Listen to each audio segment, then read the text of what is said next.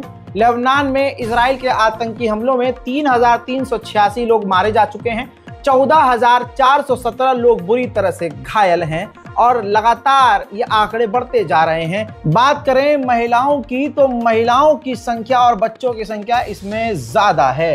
दोस्तों health sector भी पूरी तरह से इजराइल ने बर्बाद कर दिए हैं। पहली बार अमेरिका ने लिखित में लेबनान को सीज फायर के लिए ऑफर दिया है, जिसमें इजराइल की शर्तें भी मौजूद हैं, जिसमें सबसे खतरनाक शर्त यह है कि जब इजराइल चाहेगा, जब इजराइल के मन में आएगा, वो तब कहीं भी घुसकर, चाहे जमीनी ऑपरेशन हो, हवाई ऑपरेशन हो, हवाई हमला हो, लेबनान में कहीं भी कर सकता है। और ये शर्त लेबनान की गवर्नमेंट शायद ही मानेगी। उधर लेबनान की तरफ से एक बार फिर से इजराइल पर कई रॉकेट दागे गए, एक बार फिर से आयरन डोम इजराइल के फेल हुए, अमेरिका के एयर डिफेंस सिस्टम फेल हुए और सेटलमेंट के कई इलाकों में, इजराइल के इलाकों में मिसाइलें जाकर गिरी हैं।